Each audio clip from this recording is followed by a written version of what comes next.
Welcome, Bronco Nation, to my final video in the Boise State 2022 preview series. It has been one heck of a run so far. I've had so many incredible guests to come on the channel to talk about their experiences with Boise State football and their hopes and expectations for this season. It's been an incredible time doing this series. I cannot wait for this video today. I've said that with every video, but today is especially exciting because not only do we double up the feature, we've got two special guests on today. We've got Schouman, great tight end, famous tight end for Boise State, an equally famous receiver in Drisan James on the video today. And of course, both part of that historic 2006 season, 2007 Fiesta Bowl team. So we are so excited to have them on the channel to talk about some potentially historic futures for this Boise State 2022 football team. We're specifically going to be looking at the wide receivers and tight ends. It's going to be an amazing video. We're going to go through some Q&A here, talk about some of their experiences with Boise State, review the 2021 football team, what they were able to do from the wide receiver tight end perspective.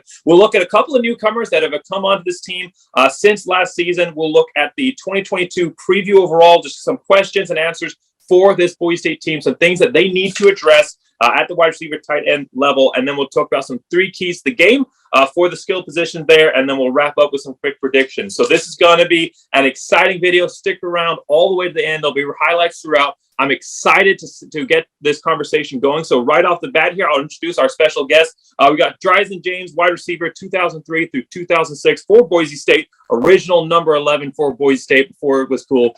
He did a great job for Boise State in his 4 years there. A total of 1,810 yards receiving, 15.7 yard average, 7 touchdowns.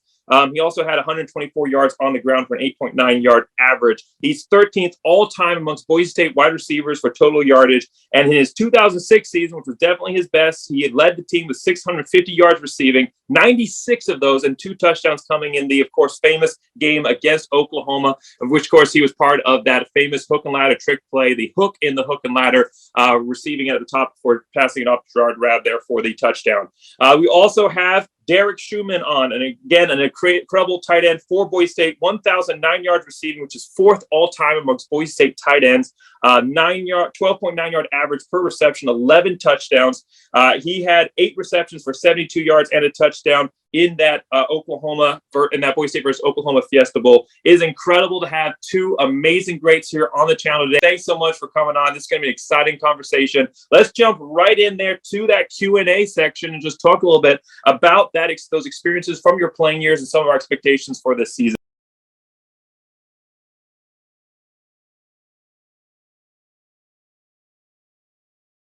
And so right off the bat here, number one, how often have you guys rewatched that Oklahoma game?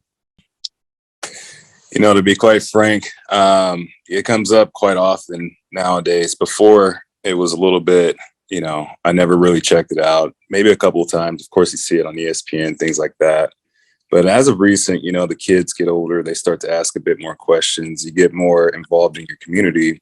You start to see what that game's all about and what people are really, talking about in that game. And so, it's one thing to actually go through the experience. It's another thing to replay it and rewatch it. And it feels the same every single time I watch it over and over again. Yeah. Probably a little bit like Drisan. I don't know if I've watched it nearly that many times, but probably was a good decade or so before I did watch it. But recently, I'd say it was sometime last winter. Watched it with the family a little bit, and a new girlfriend of mine had never seen the game, so we had to rewatch it just to relive the days. So yeah, it was a good time. Well, I know that is one of the games, of course, that sticks out in all Boise State fans' memories. Personally, I watch it every season before the game starts. And of course, right when you get there to the end of the game, you start to get those shivers, start to get those kind of goosebump feelings when you see those incredible plays, and the announcers kind of really get into it as well. But I mean, a lot of people forget that there was a lot of other game before we got into the trick plays there. I mean, I remember messaging Drisan James and talking to him about this, and kind of talking to some favorite moments of that game. I mean, Drisan, you had an incredible game before we even got to the hook and ladder. I mean, you had that first touchdown right off the gate, that deep pass, and then you had that incredible touchdown right before the end of the half. When you look at this game, when you remember it, do you? I mean, a lot of Boise State fans, they focus on those trick plays, but do you remember it as a game overall? There are the points that you focus on more than that, or is it kind of those trick plays that stand out to you? Yeah, that's a pretty funny question right there. I mean, typically whenever I talk to people about the Fiesta Bowl, it's always about the hook and ladder. It's always about the pitch pass to Schouman and then the Statue of Liberty. And so, I always try to call out and not to be overzealous or an individual, but it's like, dude, I scored 2 touchdowns in that game too, aside from hook and ladder. And, one of the cool things was coming out of that game or going into that game, you walk into that big stage, it's pretty awesome. And, they call Chiefs Cobb and go. And so that was the first strike that we had. You get pretty excited as your number's called. And, you look over to your team and, you really put it out there for the fellas. And it was really cool to have the number called and score the first touchdown. That second one, rip wide drag, I don't know what the heck and how the heck that even came about, let alone how we even scored on that play. But, there was a lot of key blocks and a lot of fundamentals that were carried throughout that play that made, that run successful. So it was just all around good execution. I mean, I know if you watch that play, the announcers are pretty much kind of wrapping it up. They expect, Zabransky to get sacked. He gets out of it, gets the pass off to you, and they go, wait, what's happening here? And then you're able to evade to get to the touchdown there. There are some key moments in that game that a lot of people don't realize. I mean, Boise State, they remember for the trick plays, but before the trick plays even happened, the announcers were actually saying, it's surprising there haven't been any trick plays. Boise State's come out here and they've stood up against Oklahoma and they beat them playing their game. That was really a historic moment there for Boise State. Of course, Boise State fans now looking back, there's been lots of moments where Boise State's come and played at that Power 5 level. But in that moment, when you guys were truly the underdogs, when a lot of people didn't have those same expectations for you, did you think going into that game that you guys were going to beat Oklahoma? So Drisan, I might take this one real quick. So before I say anything, first of all, Drisan was down playing it all. We don't win that game without Drisan James. So he's like big time player, huge, and definitely doesn't get the credit. Personal experience for me, my 2 plays that I'll never forget that I could still get goosebumps on now. I wasn't even I guess I was on the field on one, but I wasn't even involved. So the rip wide drag to Drisan, I know there's this clip, but I don't remember like an ESPN version or whatever it was, but there's a slow-mo where Drisan turns a corner and then scores. I still get goosebumps thinking about just watching him, just score that touchdown. And then the hook and ladder, I wasn't even on the field, but those were my 2 favorite plays personally. But yeah, I mean, Drisan was an electric player for us and gave us like that boost that we needed, right? You talk about confidence. Did you know you're going to win? Well, he's one of those guys where it's like, we know he's going to make a play, and obviously he made a lot of them. But yeah, and then again, just to answer your actual question, did I know we were going to win? Yeah, I believed it. Like, I'll speak for myself, and I think pretty much everyone else, no one was scared. No one thought we were going to lose. Like, we were a pretty confident bunch. And it wasn't just like I'm confident in my own abilities. It was I'm confident in my teammates' ability as well, So I really felt like we had a balanced attack, in essence, on offense. I was like, hey, I know we're going to show up. We're going to make plays in the run game. We're going to make plays in the passing game. I just felt really good about our chances. Yeah, that was well said, Shu, and certainly appreciate the compliments there, man. That's awesome. Yeah. Going into the game, sort of the, I guess, things that I remember was, hanging out at the hotel, and I knew that area pretty well. Grew up in Arizona, and I understood exactly how they treated us as opposed to Oklahoma. Oklahoma got the much larger stage than we did. And so, throughout the whole career that I've had at Boise State, I'm sure Shu can attest, we've always gotten, the short end of the rope. No matter where we went, there was always, negative speculation about our team. There was always this conversation about us playing with these big dogs. But every single time we touched the field, we didn't necessarily care who was opposite of us.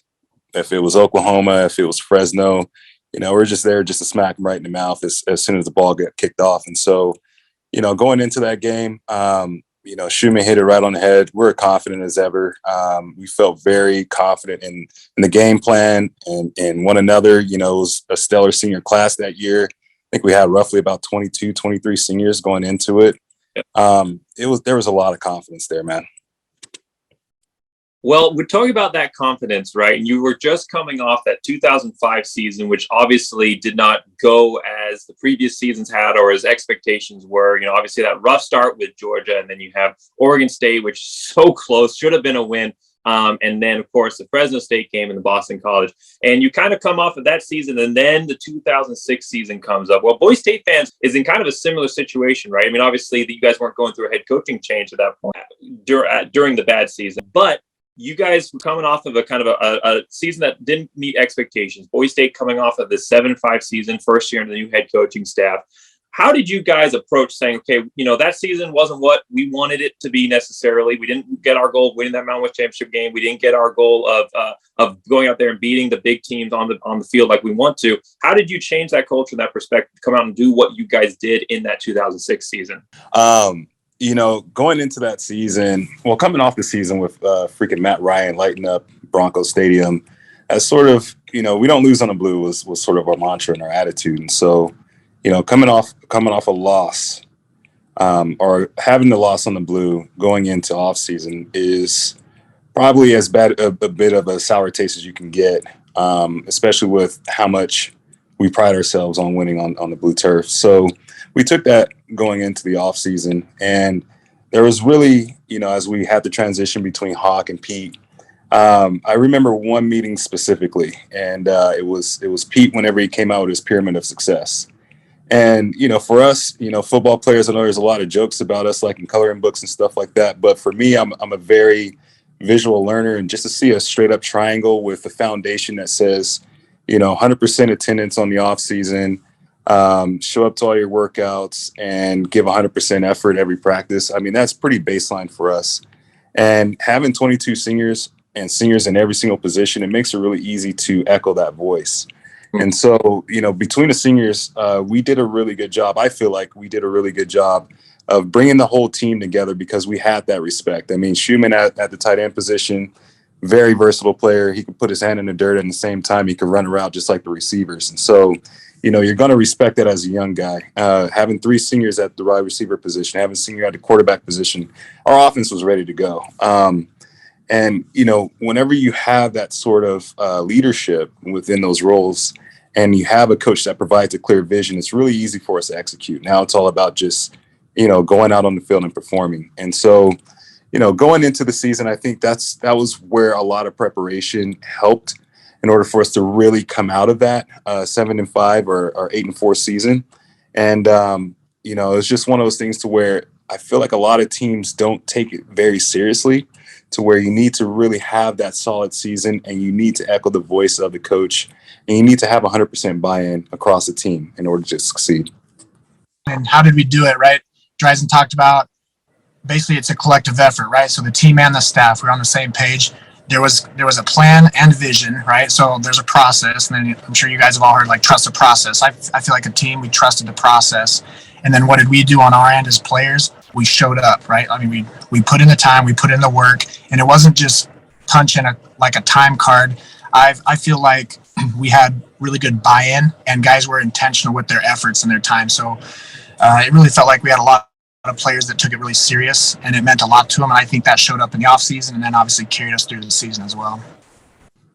Well, what was Andy Avalos like? He was a guy that you were able to play with, a guy that was on the team from 2000 to 2004. So obviously not part of those Fiesta Bowl years, but when you guys came onto the team there as underclassmen, he was there as one of the upperclassmen on the team. What was his leadership style like in the locker room? And was he a guy that you looked at and were like, yeah, he's going to be a head coach someday? It's the very last part of that. I'll be honest with you. No, I never thought he would be a head coach. It's not that he didn't possess the leadership. It's just because I didn't think that was in him as far as a career path is concerned. But, I know Shu has way more insight into this than I do. I don't like going into the box. So that's sort of where Shu lives. I try my hardest to stay on the outside. But, going into the Liberty Bowl, right? That game right there is very iconic for me. And the respect that I have for Avalos. I mean, yeah, he was always splitting heads, throughout the season. And whenever I got there, he was a well-respected linebacker.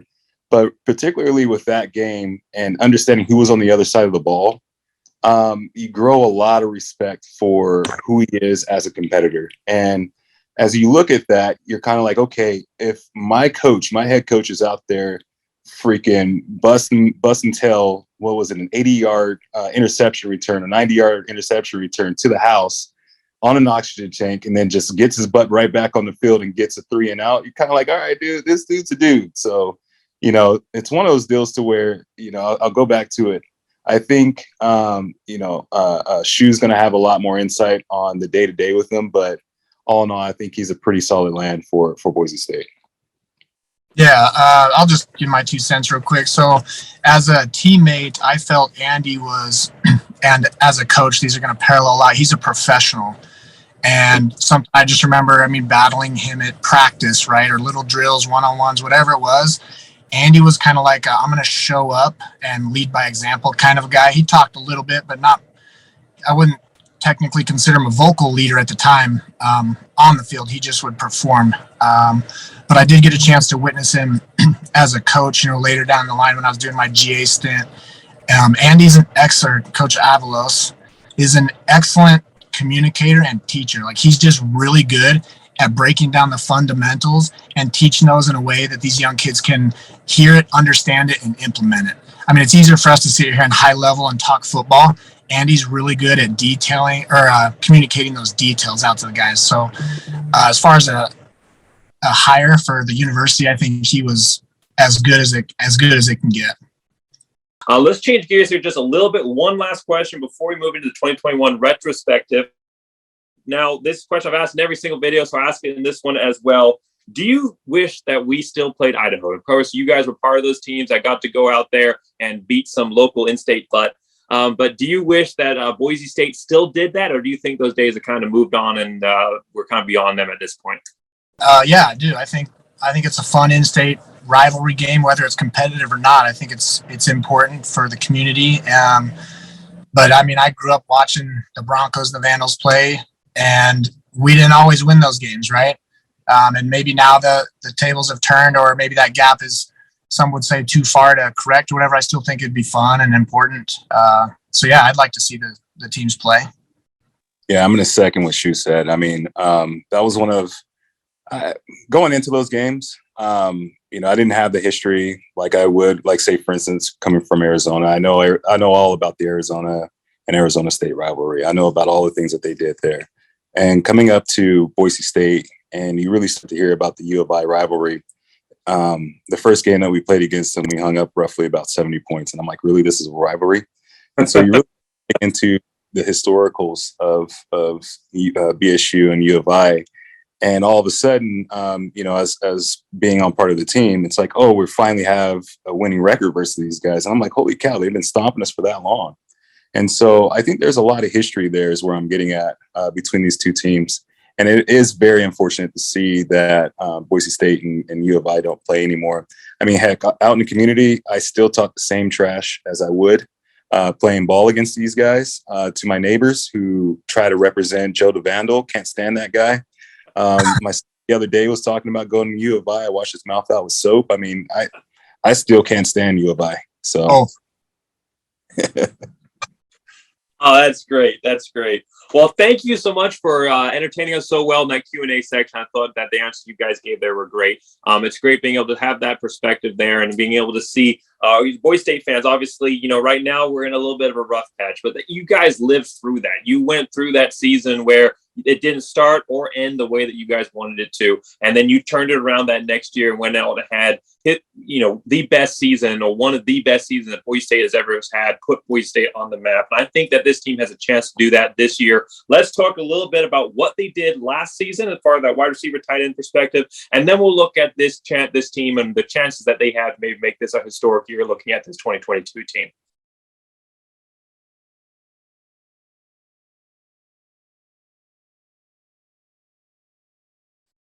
So looking at that 2021 retrospective there, we had 15 players catch passes last year for Boise State. Tight ends had a big influence for Boise State, which has always been part of the Boise State culture, using the tight ends efficiently, but it's kind of dropped off as far as a focus the last few seasons. Well, last year, that was not the case. 3 tight ends had 80 or more yards receiving, 313 yards total between the 3 of them, with Hopper, Rafdell, and Smith being the main guys there for Boise State at the tight end position.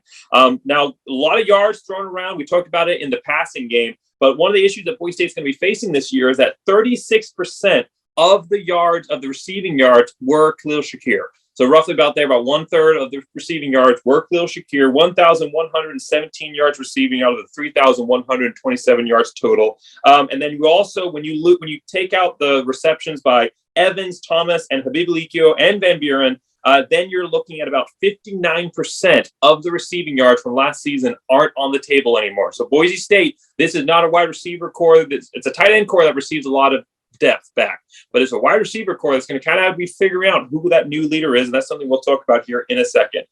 We had 3 wide receivers who had plus 400 yards total. Only 1 returns in Cobbs. So 3 wide receivers went over 400 yards. Only one of those guys is back. Now, of course, Stephon Cobbs is a great receiver for Boise State, but he doesn't necessarily have that team of proven guys around him. And I know, Drisan, we can talk about that later, but I know that was a big part of the Boise State teams you were on. But it wasn't just one guy. It was always a team of guys that were going out supporting, so the defense couldn't key in on any one guy. But 421 yards receiving, 5 touchdowns last year for Stephon Cobbs. And then there was a big focus on the short mid-range passing game for Boise State. I thought that they underutilized the screen pass a little bit. But they weren't very effective on the deep ball. You go back and you watch those highlights, and there'll be some highlights popping up here throughout the video where you see a few deep passes, but it wasn't a thing that Boise State focused on due to some reasons. Maybe the offensive line wasn't where it needed to be. Maybe the offense, the play calling wasn't focusing on that aspect. For whatever reason, short mid-level range passes were kind of the focus. Tight ends had a big role, and a lot of seniors took the ball, which aren't coming back this year. When you look at what Boise State did last season from that 2021 retrospective, do you guys have any thoughts on that team and maybe what they're able to bring back into this season? Yeah, I'll jump in on that one. I think there's a lot that's going to be gone. Of course, I think Shakir was, of course, one of my favorites to watch go through Boise State, especially at the receiver position. It was pretty cool to watch him. As soon as he touched the ball, he turns into a running back, and that's what he was in high school. And so, that's a lot of things that's an attribute that people seem to forget about him, which is, he knows how to work the ball in space. He knows how to, get low and break through tackles. And at the same time, I had an opportunity to speak with those guys last year, and I didn't realize how big he was. And so, you walk up to him, you're like, man, this dude's he's a pretty solid guy. That's why he's doing so well out in Buffalo. And so, I say that just to basically say, yes, Mr. Reliable's gone, but, Cobbs did a really good job as well, being a support player to him. And it's on him right now to really take leadership of the receivers. And that doesn't necessarily mean that it has to be statistics. It more so means this is how we get the job done on a day-to-day. And so, you look at that, you understand that, Boise State is returning a pretty deep tight end crew. You'll also understand, with George Holani coming back, there's a lot of play action that you can run off those guys and really create some opportunity there. The box is going to be stacked. You're going to get a lot of one-on-one on the outside. So, yeah, it's time for these guys to show, that they have confidence in competing for the ball in 2022. 2021, yeah, we didn't see the deep ball as much as we'd like, but it was always just that slow chip, and as you're chipping away at these defenses and you enter into the fourth, that's when you get your big shots and your big opportunities. And so, I'm pretty excited for the crew that's coming back. There's a lot, as you've called out, from a receiving core. There's a lot that's leaving or that has left, but that means that there's a lot of opportunity for some new faces to show up. Before Derek gives his thoughts here, I have kind of one question on something that you just mentioned, that lack of the deep ball necessarily. Do you think that was because of a inability to push the ball down the field, whether they weren't giving enough time in the pocket there for Bachmeier, the wide receivers on the outside didn't have the right matchups? Or do you think that it was more of a play call focus where Tim Plow was trying to emphasize something different? Yeah, that's a good question. I think it's more so, the OC trying to understand his weapons and what he had. I understand that, you go through a whole season, you should already understand it, but you still built that camaraderie with your players, and coming in and understanding their capabilities and their abilities and what they can do, it makes it kind of skewed as to how you're going to call these plays. Now, I say that to say, I feel what wasn't present during the 2021 season was a lot of explosive run plays. And so that's what really sets up your deep ball. And, I would like to see more explosion out of the backfield. Rather, it is, Hank just making a broken play and taking it 20 yards. I mean, that was something that Z was really good at doing. Or if it's, Holani staying healthy and really being able to wear down a defense and getting behind his O-line, because O-line's there. But you have to also understand, I mean, you look at the course of time in the years that Bachmeier has been back there, he's taking some pretty hefty shots. So he's going to have some happy feet back there. And so when you do set up the deep ball, when you are ready to throw, you have to have a quarterback that's confident to set his feet and trust that the receiver is going to be there. But he also has to have the confidence that, you know, his running back's going to pick up the blitz, or that, you know, his blind side is picked up. Yeah, Derek, when you look at this team, you can either echo some of the stuff that we were talking about here with Drisan, or just kind of looking at this 2021 team overall, what were your impressions of that wide receiver tight end core, seeing the tight ends step up there for Boise State? What was your impression of last season? Yeah, that's your question, kind of, or this whole topic in general is feeling really loaded, right? I mean, we could talk about this one thing just on end, I guess, but we did mention Shakir, right? So go Bills. Second of all, you mentioned 36% was him. I wish it would have been 76%, right? I mean, I felt like he was because he was a special talent. And kind of with that said, you know, you talk about him leaving and then all these other guys leaving. We have these holes and these vacancies. Drisan touched on it, but just like before Shakir was Shakir, or before TJ Acree or Gilligan or Drisan or anybody was anybody, there was someone before him, right? And then they left and everyone's like, oh my gosh, what's going to happen? Well, guess what? Drisan James steps up and he's the man. So what does that mean now to me? Well, it just means there's opportunity for these other guys to step up and make a name for themselves, right? Part of that's coaching and play calling and that's why the staff's so important, right? It's their job to find out who is good at what and putting them in situations where they can win and be successful, right?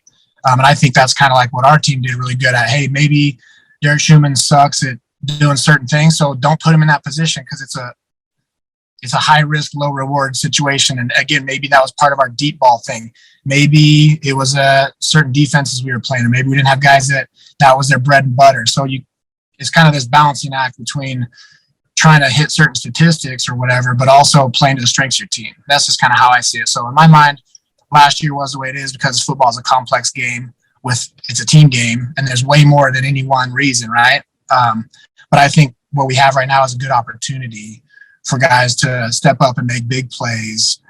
It's a chance for the staff to try the things. I mean, I know in game plans, there's always 8, 9, 10 or so shots downfield on the game plan. So it was likely not due to the lack of them in the playbook. It's likely because the opportunity maybe didn't arise, or they're just low percentage throws. So you steer away from them in general. But as far as the tight ends go, love seeing them catch passes. Like, that's really cool, but call me old fashioned. They need to block. Like, I think that's more exciting. Like, those explosive run plays, that's a big deal. It changes the game.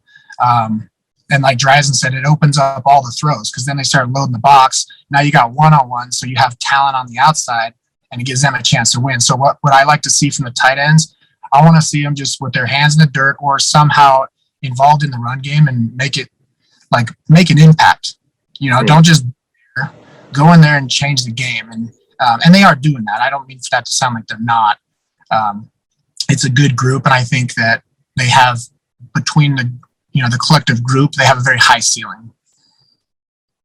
Well, we talked about that last year team, that 2021 team, and the things that they did. I think that the wide receiver tight end core, especially when you look at what Boise State didn't return necessarily in the run game with Helani being injured for so long coming into the season and how that suffered. I thought the wide receivers tight ends did a great job of stepping up and having the pass game be a little bit more of an emphasis. We'll see if that is the case this year. Hopefully, like we talked about when we did the preview with David Michael and went through the running game, hopefully the running game is going to be much improved this season. They don't have to take on so much of a load, especially with so many guys not coming back. But let's move into looking at this 2022 team, some of the newcomers that are coming out of this team, if they have a role and maybe helping out this offense. And then we'll look at this wide receiver tight end core role and what we can expect maybe out of them this season.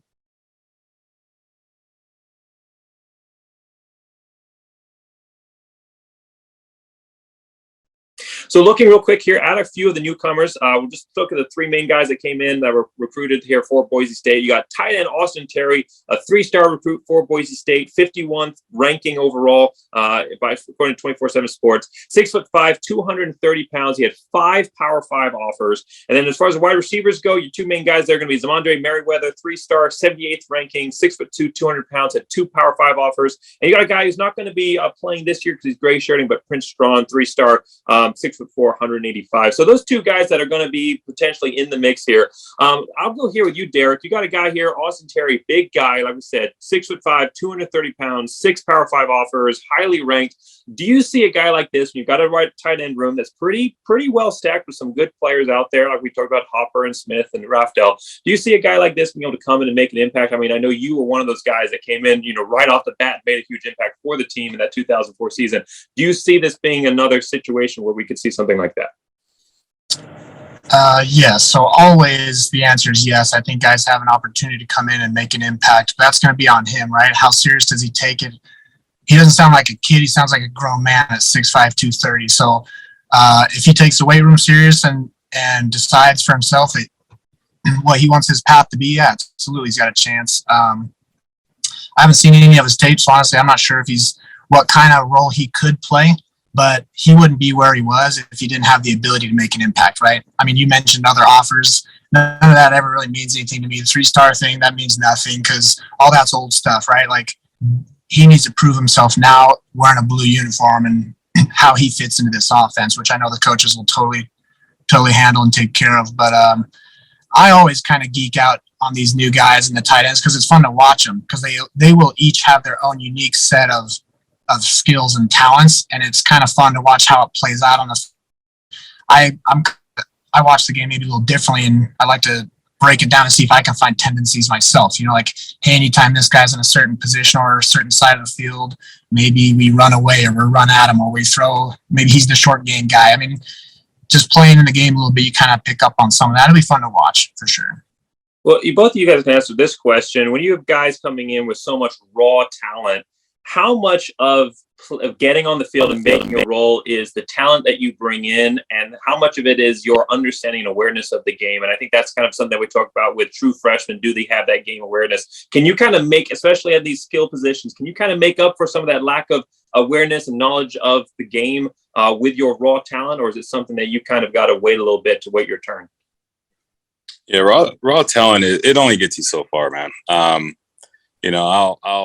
I've seen a lot of talented players come through Boise State, and none of them contribute as much as you would like them to see, or as much as you would like to see.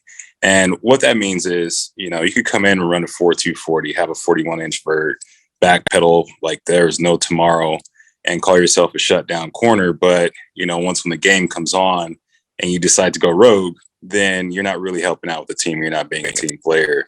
Or whenever you don't understand what offenses are being ran towards you and how to adjust and how to gain leverage as part of being a defensive player, then, you're not necessarily picking up on the fundamentals. And so I think, talent is awesome, but you really want a guy that is football smart. And, Boise State has a pretty long lineage of players that are football smart and understand what the game is all about. And that's how, looking back at our class, we were fortunate to have some freaks in positions. I mean, look at Schou. Schou was able, like I said, I go back to it. If you're able to put your hand in the dirt and block, and then also be able to run routes like receivers, you can stay on the field the whole time and create a lot of mismatches. Mm-hmm. But in order for him to do that, he has to understand exactly what his roles and responsibilities are from a blocking scheme and also from a route scheme. How do I actually complement this route? Why am I running a flag? What's on the outside of me? How much yardage do I have in order to get pushed off my route before I, impact the other receivers? Or, as I'm doing the slide protection, I have to make sure that I'm supporting the tackle that I'm next to. As you start to really get into those types of fundamentals, talent doesn't get you there. That's all about, football IQ. Well, hopefully we get to see some of these guys make an impact for this team. Hopefully the talent mixes with their understanding of the fundamentals. I know Andy Avalos, he's a guy that goes out there and he emphasizes those fundamentals. He emphasizes the film room. He emphasizes staying in the book. So I think that if these guys have the ability, they will get on the field this season. But let's look at this 2022 team. Let's look at the guys that we have here, the tight ends and wide receivers. Wide receivers, a room that might have some opportunities for some new guys. Tight ends got a little bit more established positions. But let's look at this 2022 team and kind of see what kind of opportunities we've got for this wide receiver tight end group and what fans can expect from this season.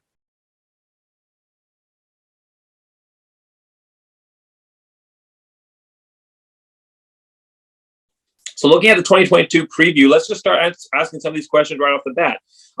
Of the returning vets that we have, we've talked a little bit about some of those guys already. And some of the guys we didn't even mention yet. Cutter, 160 yards receiving, 1 touchdown. Bowens, 140 yards receiving last season. When you look at these guys, who do you see stepping up and taking that role, being that leader? Do you see any of these guys maybe having a bigger role than they did last season? Who do you see when you look at these vets returning and who can step up and lead this team? Yeah, I'm assuming this is directed right at me, right? Because it's receivers. So I'm just going to go ahead and jump on it. I'll be honest with you. Cobbs is a give me, right? So that's the guy that you expect to really bring that veteran aspect to that corp and help them to understand what it means to be a receiver at BSU. So I think we expect a lot from him on the field, just being composed, keeping his crew dialed in, helping them to understand. Let's make sure that we're monitoring the down and distance. Let's make sure that we're getting out of bounds if we need to when we catch the ball. And let's make sure, more importantly, that we block to set up, the big runs. And then ultimately you get rewarded with the deep ball. And so, that's what you want to see in him, just that leadership aspect. For me personally, I'm excited about a young guy out of Bora High, Austin Bolt. I'm really excited about him because coming out of high school, I actually watched a lot of his film. He was a guy that I saw just like dunking over DBs, and he also transitioned that into basketball. So he has that basketball in him too, to go up and get the ball, go up and if you watch his basketball highlights, like the dude's just skying over everybody. And so I was fortunate enough to meet the kid, and oh my gosh, he looks just like a regular Joe, which is pretty cool about him. And I like his swag. I really do love his swag. So I have a lot of high hopes for him. That's sort of my, what I'm going to call like my dark horse, if you will. I look at a guy like, a Cutter coming over from Portland State. I think that he's going to add a different dynamic to the team. I think that he's going to be able to complement the corps pretty well. And you just hope to see him, just more so become a contributor and just understand what it's like to move the chains and really have that, that synergy with Bachmeier. And then, so I look at Billy Bowens, and I think of him as a guy that has a lot of talent. And that's going back to our conversation earlier, which is, what does it mean to have a guy that is pure raw and can actually, just not tell him, get out there and do a 1-on-1 and go run a 9 route. And he's a guy that's going to be creative and really create separation, et cetera. Now it's like, all right, let's bring that into a scheme and let's really have you understand what it's like to fit into a scheme. And I hope that he picks that up pretty good because, I feel like he's going to be a pretty awesome threat on the perimeter that we need. As we're talking about deep balls, I think he's going to be a guy that's going to help out. Between him and Austin, if those guys can pick it up, there goes our deep ball right there. Well, we kind of jumped ahead already, but we'll go into that second point here. You mentioned one of the new guys, Austin Bolt. Let's talk about some of this untested energy for Boise State. Some guys that a lot of players did end up making it onto the field. A lot of these guys we're going to talk about did end up playing snaps. They just didn't end up getting receptions last year. Some of the guys we're going to talk about did. But let's talk a little bit about some of these guys and what they might be able to produce this season in a wide receiver room that's really been impacted by a lot of guys leaving. It wasn't just Khalil Shakir. You also had C.T. Thomas and Octavius Evans also. So 3 real leaders on this team are gone. We've talked about some of the vets coming back. Let's talk about some of those underclassmen or untested talent and what they might be able to do for this team. So right off the bat here, we've got Latrell Capels, 56 yards receiving last year, redshirt sophomore. Then Austin Bolt, so a guy that got on the field but didn't manage, I believe he had snaps but didn't have any receptions. The rest of the guys we're going to mention didn't have any receptions. So the only guy here that had any receptions was Latrell Capels, but Austin Bolt, a guy you've already mentioned, Bora native, 6'3". You've got Ben Ford, a guy from Eagle. You've got Eric McAllister, also redshirt freshman, then Caden Dudley, and I think Jalen Richmond has left the team like this last week. So these new guys, these fresh faces, we've already talked a little bit about Austin Bolt. Do you see any of these other guys potentially stepping up and playing a role in the offense this season? Correct me if I'm wrong on this one. Ben's the guy that he was quarterback over at Eagle and suffered a broken leg, right? I believe you're right there. I'm not sure exactly what he injured, but yeah, I believe you're right. Okay, yeah, he's a short guy. All right, I know all about that guy. Yeah, that's one of those Mustang legends. You know, I know Shu can probably can attest all about these Mustang legends over there. But you know, going into you know, this conversation, I think Ben is a guy that I'm pretty excited about because he reminds me a lot of Vinny Peretta. And really what that means is, you know, Vinny was a pretty versatile receiver. And, you know, heck, he was the guy that threw Shu the touchdown pass. And so, you know, you look at a guy right there that's able to, you know, throw the ball, run the ball, and create plays. You know, that's a really dynamic player that you want to see on the field at all times because now you're forcing the defensive coordinator to really make adjustments because of the threat that he proposes. And so, you know, he's a guy that I know that, you know, he's overcoming adversity. You know, as you go through those types of injuries, it always messes up your mental. But in the same vein, if he lands right, he's going to be an individual that is going to be scary when he touches the field. Looking at Latrell, I think, you know, I want to see a lot more from him, just strictly because he has the tools, but it's just a matter of like bringing it all together. And so that's one of those guys to where it's, you know, he has the opportunity at his hands, but it's what do you do with those opportunities? Are you really taking the time to, you know, watch film after practice? Are you taking time to watch games and study games after practice and working on the fundamentals to help them get on the field and help them to succeed? So really when you start seeing, you know, those types of players and they have the talent, it's more you ask the question, what are you doing outside of practice in order to make sure that you're A, holding a spot on the team and B, heck, trying to get a spot on the team. And so, you know, I can't stress it enough. I'm really excited for Austin Bolt. I won't toot that horn anymore, but, you know, looking over at you know, Billy, you know, again, I know that he's a guy that's played. I know that he's a guy that's contributed to some capacity, but he's also a new guy. If you think about it, just being able to go in and are taking a game, game by game, going through the whole season and being a key factor on the team is way different than coming in and doing specialty plays and, you know, relieving Shakir whenever he's tired. You know, now you're getting into more of a workhorse role. And so you want to see him really understand what that means and how he can actually fit into the scheme. Do you see any, maybe like we talked about Austin Bolt, Eric McAllister? These guys are, Eric McAllister had a really nice catch in the spring game. Austin Bolt also had a nice performance in the spring game. And they're actually two of the tallest receivers on the team. You look at these other guys, Cutter and Bowens are 6'1", 6'2", but Austin Bolt and Eric McAllister are both 6'3". You see them as maybe, even if they aren't necessarily able to get into the regular scheme of being those reliable threats, maybe Boise State puts them in like they used to do at Geraldo Boldevine, where they just put them in for a, you know, run a go route and see if we can throw it deep to you. Do you see Boise State maybe using them on the outside if we can't get them into a reliable role in the middle? Yeah, that would be interesting to see what the OC does with those two guys. I mean, the hard thing whenever you bring in players like that to say, hey, we need you in for a 9 route. Now you're starting to set up more of your OC tendencies. And so it makes it easier for the defenses to start scheming you up. And so, you know, that can play to your advantage, but in other times, you know, it's a disadvantage. What you really want to see is, you know, those guys, the big guys, get in there and really start getting some blocking in, really starting to, you know, help out with the run game. And then, you know, we going on, and then the offense having to play action and then seeing that deep ball rip down the field and seeing Austin Bolt go up for the ball or, you know, seeing, you know, so that's from my perspective. If I were to encourage anything, I would say, no, those guys need to be down to down players. I don't think that they come in to, you know, help elevate the pass game by creating opportunities down the field. If anything, if you're going to bring those guys in, it's going to be on the goal line, right? To really go up and do a fade and let those guys compete. Derek, got any thoughts on some of these guys and who you might think gets a chance this season? Well, I just want to correct Drisan real quick. He just said down on the goal line, you're going to bring in the receivers. That's actually false. It's incorrect. You're going to bring in more tight ends, and you're going to run the football for a touchdown. So just make sure we don't throw the ball on the red zone, the goal line, right? You know what I'm saying, right? Shoot, I mean, Drisan, he's nailing all the things. It's kind of exactly how I feel, and it just made me think what the staff has kind of always done and what I look forward to each year.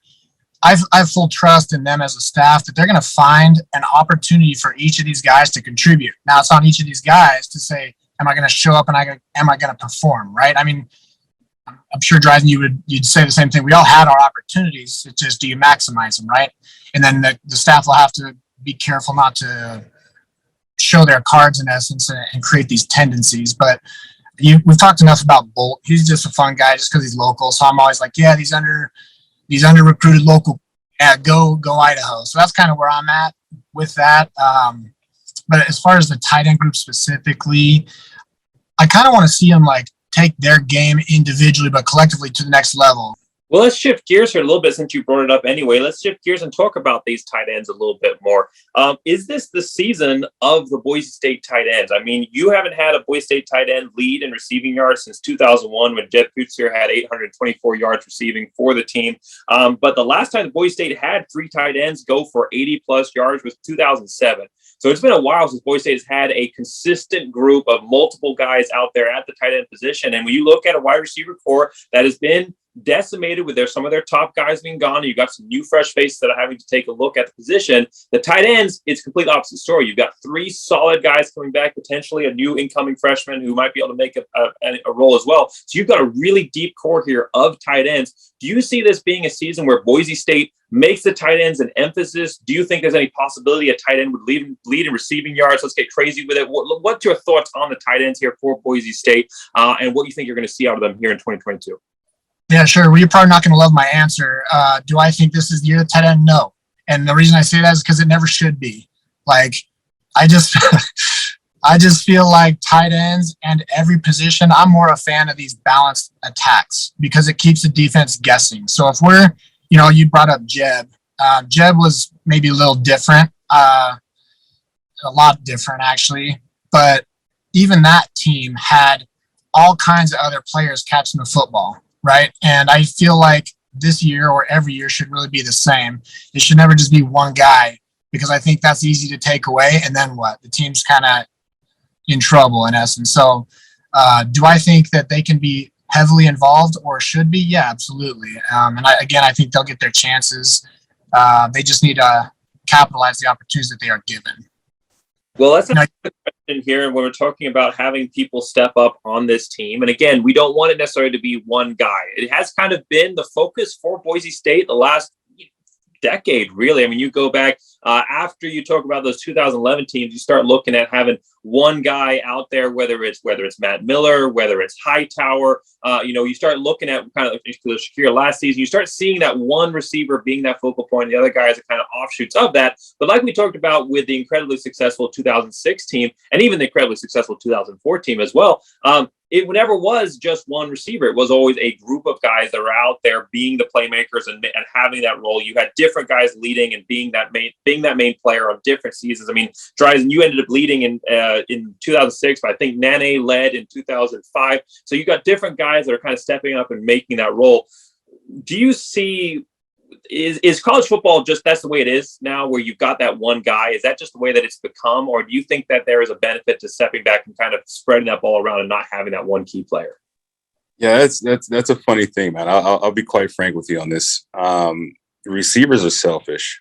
I'll be quite honest with you, man. We would love to catch all of the footballs. So I say that to say, going into Boise State and looking at Boise State collectively, the 06 team, myself, Gerard, and LA, we all complimented each other. And so I was the guy that would stretch the field and take handoffs. LA was a pretty versatile receiver that could also throw the ball. He was a guy that could move the chains, but he can also, hit you over the top. And Rab was just your steady Eddie, man. He could move the chains. He can go for the deep ball. But he was just a really reliable receiver. And so You just understand what your cores are what your receiver dynamics are. And, that's an OC's dream. And so the OC is going to be able to come up with schemes, out the yin yang, and you're going to enjoy that. Do I think that that college football is evolving to a single receiver? Absolutely not. You even look at the NFL, it's not a single receivers game. You do have your showcase receiver, of course, but, you do also have support receivers that go over 1,000 yards or that are pretty much on the heels of that starting receiver. And really what you want to see in that number one receiver, quote unquote, is their ability to change a game. And what you want to see is, we're down or we don't have anything going. Let's throw you a 5-yard route, and you want to see that receiver turn that 5-yard catch that should have been maybe 8 if he fought into a touchdown. That's what really makes the number one receiver. And so, but the key fundamentals of that position isn't to say, hey, we're going to focus specifically on Shakir and say, this is our guy that we're going to throw the ball to every single time. Now, I say that, but in my heart, I'm kind of like, dude, we should have just kept feeding that kid, but we weren't. And so, and I understand why. And that is because, he's also supplementing the other receivers and the run game by just being a threat on the field. But, again, it still does go down to the core of any football that you play. You give your playmakers the ball. So whether your playmaker is, your tight end, or whether it is your receiver, whether it is your running back, get them the ball. And that's real good, Drisan. Yeah, I got a lot of thoughts. You asked, is the NCAA game changing? Yeah, the game now is different than the game that we played in. At least it sure looks and feels different to me. But Drisan, how you finished, I would echo. Playmakers make plays, right? And so get them the football. So I joked earlier about, hey, Shakir should have been, 76 or 100% of this offense. That's like half honest, half joking, right? Like, yeah, maximize the potential of your talent. Get your playmakers the football. And why you see maybe some guys getting the ball so much is because, in my opinion, college football still has holes on defense. You might have 9 legit dudes, but there's 2 weaknesses, and the coach is going to find them and expose them. And so if I can get my best guy against their weakest guy, it might look and feel like a one-man show, but it's not, because it's all a giant game where you're setting up your supporting cast or your other receivers for critical moments, certain down and distances. I mean, this game, I like to say that it's the easiest game ever because it's for big dummies. Like, dummies can play this game, but I also will say that at the exact same time, it's an intellectual game, and it's so much more complex than, so it's like both, right? And so I think you can get your playmakers the ball in any kind of situation. But I also, at the same time, tongue in cheek would say, spread the football around and keep the defense guessing. But yeah. Do you think that Boise State has that player on the team that demands the receptions that's going to get them a 1,000-yard receiver this year? Do you think Boise State will have that 1,000-yard receiver this season? I think, I know I didn't hit much on Cobbs. I think Cobbs has that talent. I really do. He has to stay healthy. That's his number one thing. He stays healthy. He stays on the field. OC figures out how to get him the ball. I think he is a 1,000-yard receiver. And really what that means is just being a consistent receiver. Whenever it's 3rd and 10, being able to make that tough catch. Whenever it's, 2nd and 8, being able to, make it a shorter 3rd down for the team. That's really what it's all about. Whenever you talk about a 1,000-yard receiver, it's not a guy that puts on a cape or goes into a phone booth and puts on a cape. It's more about the guy that just gets the little things done, can understand leverage and why coaches are putting them in motion. To really hit on that, I remember when we, Shu and I were playing for BSU, and, a lot of speculation and fans were out there saying, yeah, those guys, they always do all that trickery stuff, and all we're doing is shifting and motioning. To Shu's point, all we're doing is just gaining leverage, right? And trying to expose that weaker individual and really putting your best guy. Say you do a short motion, it's like, all right, cool, we have man. All right, let me go ahead and look over at Khalil, or let me go over here and look at Cobb and just throw him one over the top. Well, let's go ahead and do a shift into a new formation. And now, Cobb is playing X instead of Z. And now he has that one-on-one matchup that you want to see. And so really what I think what I feel should happen this year is we should, as a team, focus on the offense. How do we gain that leverage and really expose, that player or those players that aren't necessarily sufficient to be starters, like Shu said. Sure, you think we'll get a 1,000-yard receiver this season? Yeah, I think Drisan nailed it. Cobbs will be the guy. You never know, right? It could be anybody or multiple guys, but hopefully we just run the ball more. That's kind of where I'm hanging my hat, Well, you've started mentioning already some keys to success. Let's move right into them, the 3 keys to the season, and then we'll wrap it up with a prediction section for this Boise State team.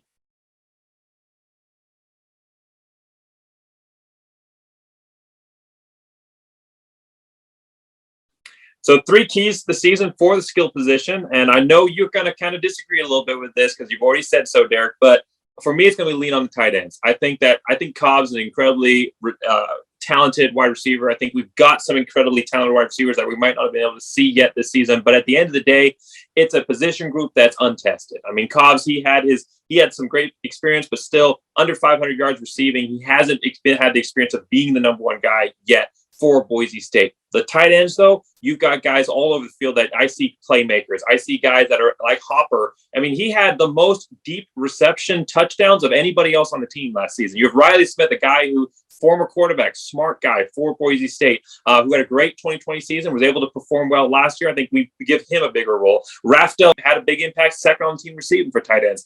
I think the tight end position is a spot where you can lean on them at least early in the year, allow the wide receiver room to adapt, to get used to what they're looking at with the offense. Tim Plow's second year of putting his offense on the field, starting to really develop his scheme. I think the tight ends are going to have that experience. I think they have the raw talent. I think we need to lean on them, especially when we get inside the red zone. I think those are the guys who are going to step up, have a big, at least first half of the season before we start seeing the wide receivers having a little bit more of a role. That's my first key of the season. You guys can discuss if you want to. Number 1 key is to lean on the tight ends, lean on that experience. Shoot, man. Yeah, I'll just run with that one. So I actually wouldn't disagree with you. I know I said earlier, they don't need to be. It's more of me just trying to get the mindset across, hey, this is a team game. It's going to take more than just the tight ends. But you did touch on something that I firmly believe. Experienced group with talent, lean on them early, right? Let everyone else play catch up. So good move on their part if that's something they decide to do, but also is more complicated than that, right? We don't even know what the defenses they'll be facing. Maybe it does not favor the tight ends game, right? So to be determined, but yes, second key to success, I'm thinking we got to minimize turnovers. It's always critical. You turn the ball over, you're not going to win a lot of football games.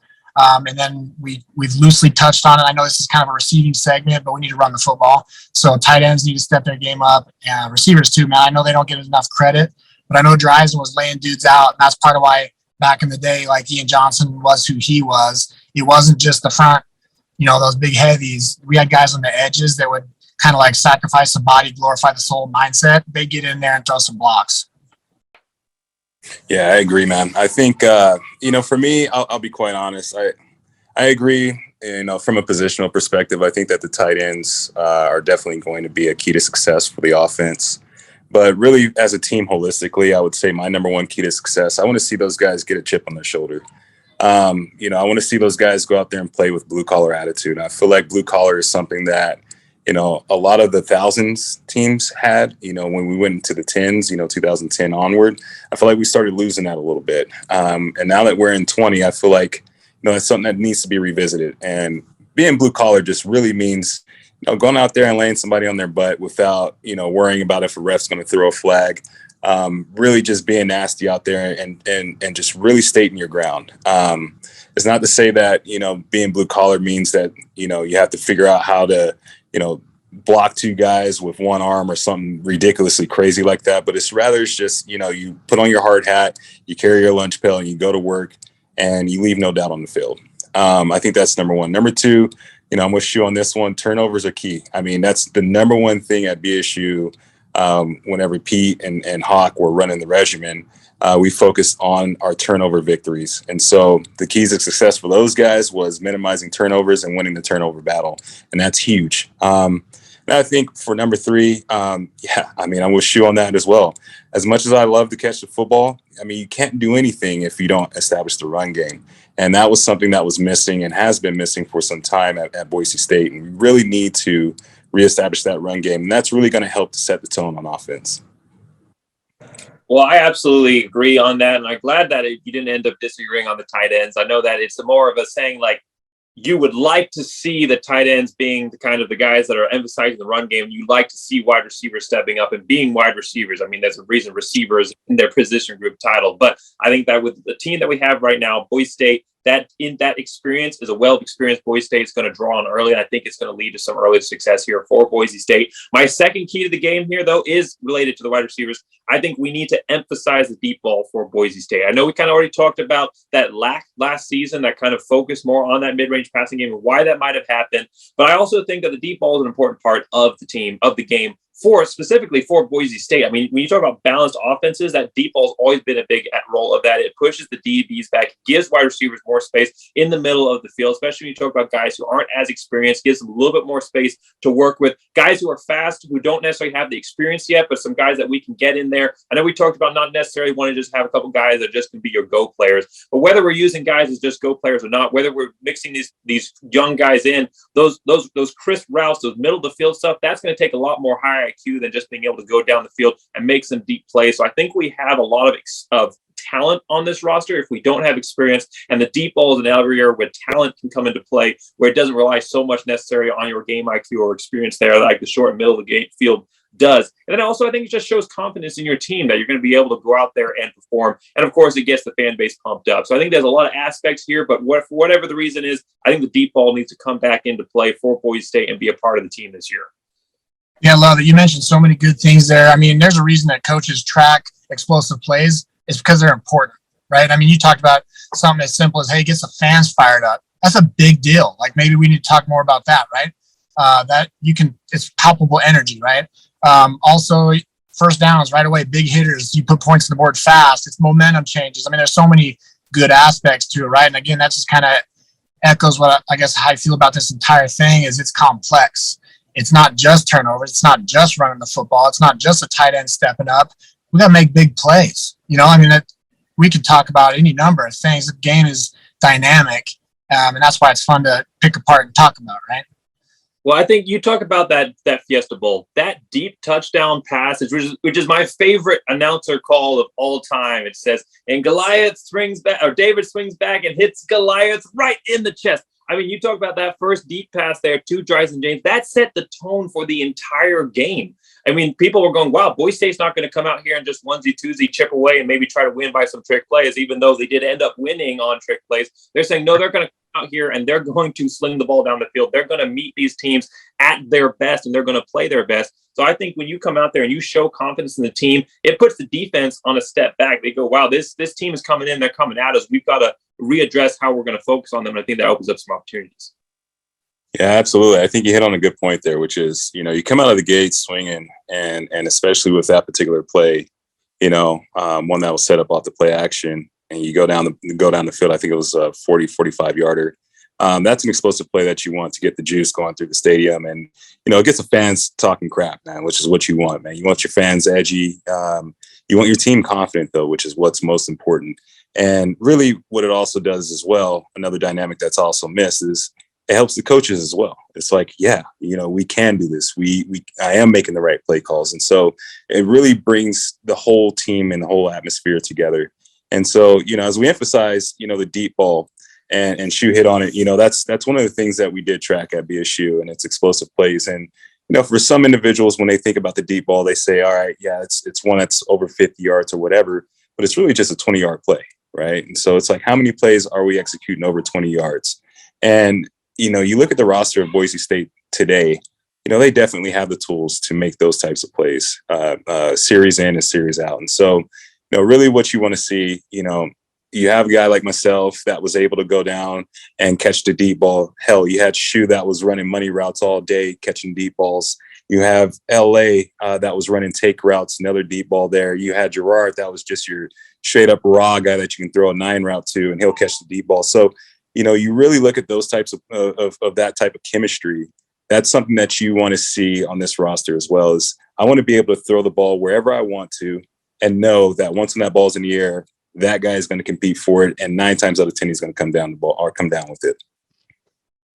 Well, my final key here for Boise State, we've already talked about leaning on the tight ends, emphasizing deep ball. My final key, and it's going to be kind of just addressing something we've already talked about already, but is bring back those trick plays. I mean, especially bring back those wide receiver QBs. I mean, that's been a big part of Boise State for such a long time, and we didn't see that many key trick plays last season. We saw a couple of attempts at them that didn't end up working out efficiently, but I think Boise State needs key plays. At the end of the day, Boise State's a team that comes out with a balanced attack and hits you right in the face and is able to actually play at a professional level. And they don't need the trick plays to win, but I think they need the trick plays as part of their culture. I mean, the trick plays for Boise State, I mean, that is something that gets you that national attention. That's something that inspires the fan base. It's something that throws the defense off a little bit, maybe makes up for some of those power divides where you have some inexperienced players coming in and maybe an inexperienced O-line or experienced wide receivers. Those trick plays give the defense another thing they've got to think about. So for me, maybe it's just me looking at it as a fan perspective, and I love seeing the trick plays, but I really think that the trick plays play a key role for Boise State in being able to amp up the fan base,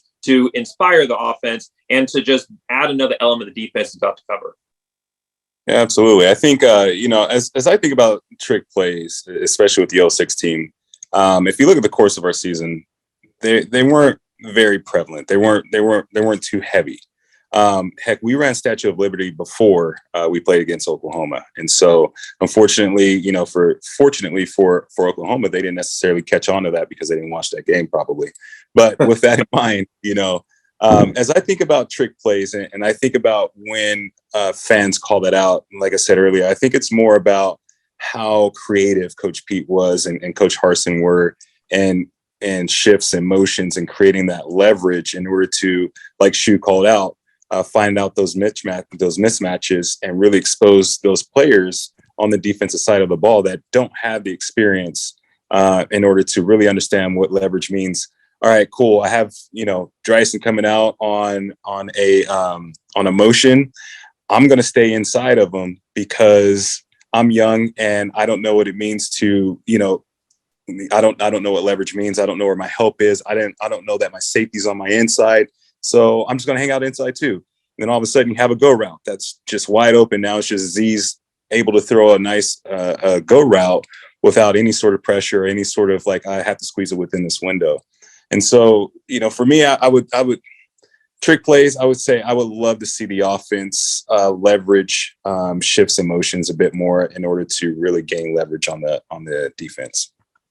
Well, I'm not saying I want Boise State running an offense where it's a gimmicky offense and the trick. I mean, that's never been Boise State's offense, but I want to see the trick plays become another facet that they're able to take advantage of. And I think you look at guys on this roster Riley Smith, like we talked about, former quarterback. We've been talking about it for like 2 seasons now, is when are we going to get him out on a fake bubble screen where he looks deep and throws the ball to a fellow tight end or a wide receiver or someone down the field. I mean, he has that in him.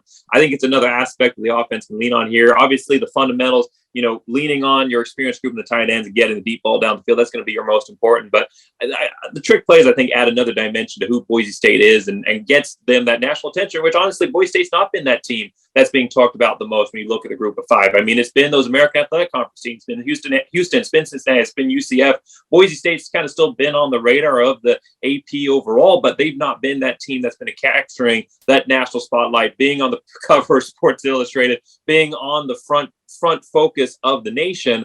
I think that honestly winning games is going to get you the most attention, but being flashy and being able to do it in a way that excites people is also a way that's going to get you some national acclaim. And at the end of the day, when you've taken away the BCS poll system, when it's all biased pollsters, I mean, it's human beings making the polls, whether they want to be as unbiased as they can, it's human beings. The flashier and more you can appeal to their base instincts, the better your chance you have of maybe being able to get ranked over someone else with the same record.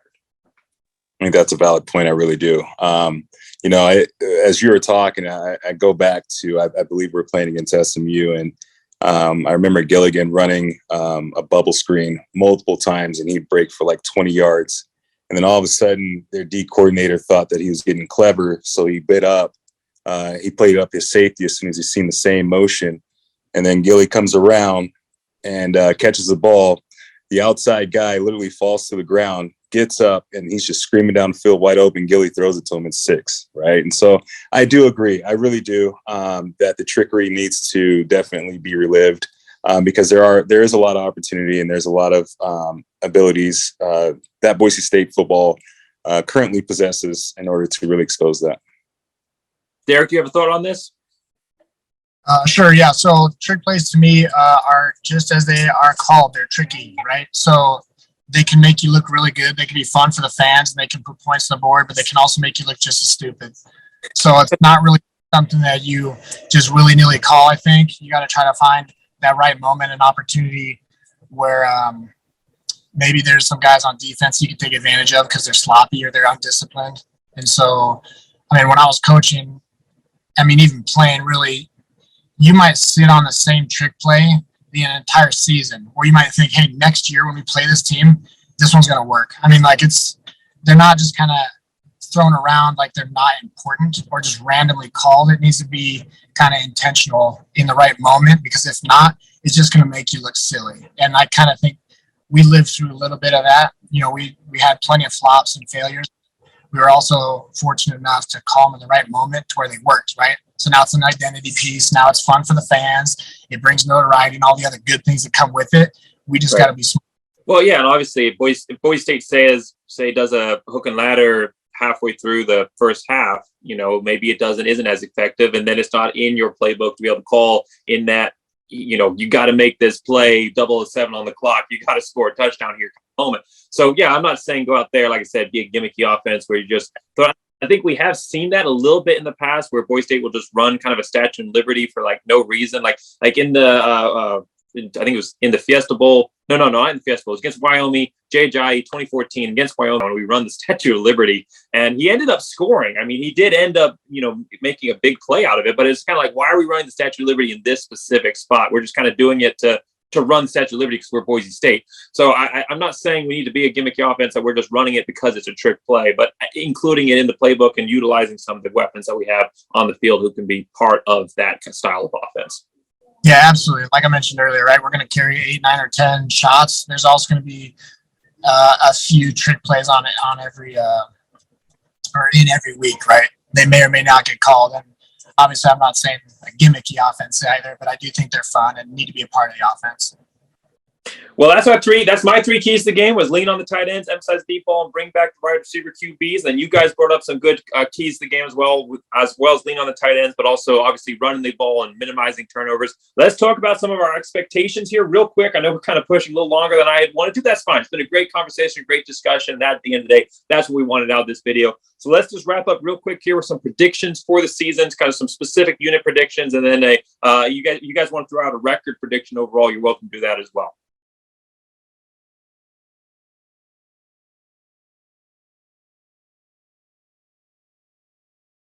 So quick predictions here. I've just got 4 quick predictions for the season. I'm going to save my record prediction for my next week video that I'm going to be doing with Master Football, where I'll go through every single game on the roster and give you a prediction of what I think the season is going to look like. But 4 quick wide receiver, tight end predictions. I think one, I don't think we'll have a wide receiver break 1,000 yards. I think that Cobbs could be that guy, but I think that Tim Plow, the offense that he's building, he worked with Khalil Shakir because he was a guy you couldn't ignore. But even then, Khalil Shakir's numbers dropped dramatically from his 2020 season. Now, part of that was his injuries, but you also saw a guy that, you know, Khalil Shakir could have been emphasized more, but especially later on in the season when he was healthy, but he chose not to. He chose to mix in a lot more weapons. He chose to get Cutter and Bowens on the field. He chose to get Latrell Caples on the field. He chose to get Cobbs a lot of focus. So I think that especially with how experienced the tight ends are and them drawing in some receptions, in my view, I think no wide receiver is going to break 1,000 yards, but it's going to be a very successful offense for Boise State as we see a lot of guys getting the ball spread around, kind of harkening back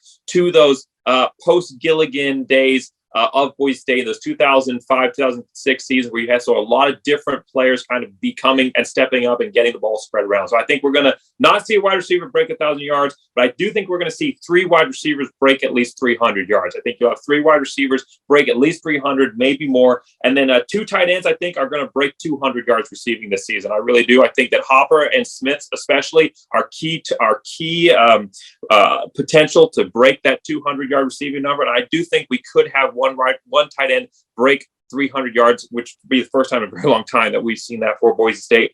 And then I think that we will see a wide receiver throw a touchdown this year. That's my 3 keys, not my keys to the game. That's my predictions for Boise State. If you guys want to throw some predictions on top or some record predictions, you guys can go ahead right now. Okay, so predictions for me, tight ends, critical on the team. What's up, guys? So yeah, tight ends are going to be involved. They're going to be awesome, right? They're going to catch passes. It's going to be fun to watch. I feel like we've covered all the good things, but something that we haven't talked about right now.